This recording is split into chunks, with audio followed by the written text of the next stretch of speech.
Good afternoon and welcome to our Midday Mull for Tuesday the 26th of May. When teaching at a school, if you give the children, and specifically boys that I was teaching, something to do, the question would often be, is this for marks? And interestingly, on occasion, if it was for marks, their answers would change. And one of the other chaplains said that there was an honesty in their responses when it wasn't for marks. When it was for marks, suddenly they didn't say what they thought. They say what they thought you wanted to hear so that they get more marks. So it wasn't always a good thing to have things for marks. But also sometimes, if something was for marks, they put the effort in. If it wasn't for marks, it didn't count. And therefore, it wasn't worth the effort. And as Christians, we say our lives are lived in a sense for marks. We live in the light of eternity. And what that means is that what we do and say and think and how we live our lives does count. There is an eternal consequence. And that gives it significance. You see, if loving somebody was, well, you did or you didn't, and it made no difference.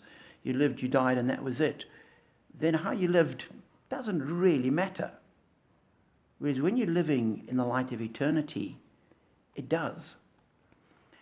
And as we're thinking of and praying, thy kingdom come, and thinking of people that don't know this, the good news is that this isn't a threat that, oh, you're going to be held accountable. But this is an opportunity. This is a gracious gift, because what it says is that our lives matter. We count. We are important. And John, continuing reading through John's first letter, he says to the people, I write these things to you who believe in the name of the Son of God, so that you may know that you have eternal life. He writes it not so that we'll know what we need to do in order to get eternal life. He doesn't say, I write this so that you may know what the standards are. He writes it so that we know if we believe in Jesus, we have eternal life. And that's the good news. This isn't some competition. This isn't some obstacle course that we have to do. This isn't some test we have to write. God has given this to us as a gracious, free gift. And all it is we believe in Jesus. Again, the first verse of chapter 5 of John's first letter, he says, everyone who believes that Jesus is the Christ is born of God. And everyone who loves the Father loves his child as well. We believe. That's what we're asked to do. And then we're born of God. We have eternal life. That will have implications for how we live, because we'll want to live to please God. It will shape our attitudes. It will shape our lives. It will change us. But that's a consequence.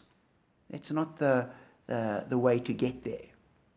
The way to get there is to believe that Jesus is the Christ. That is good news. That is worth sharing. So as we lead up to Pentecost, let us keep praying. Let your kingdom come in my life, in the lives of 5 people I know, and in the world through the church.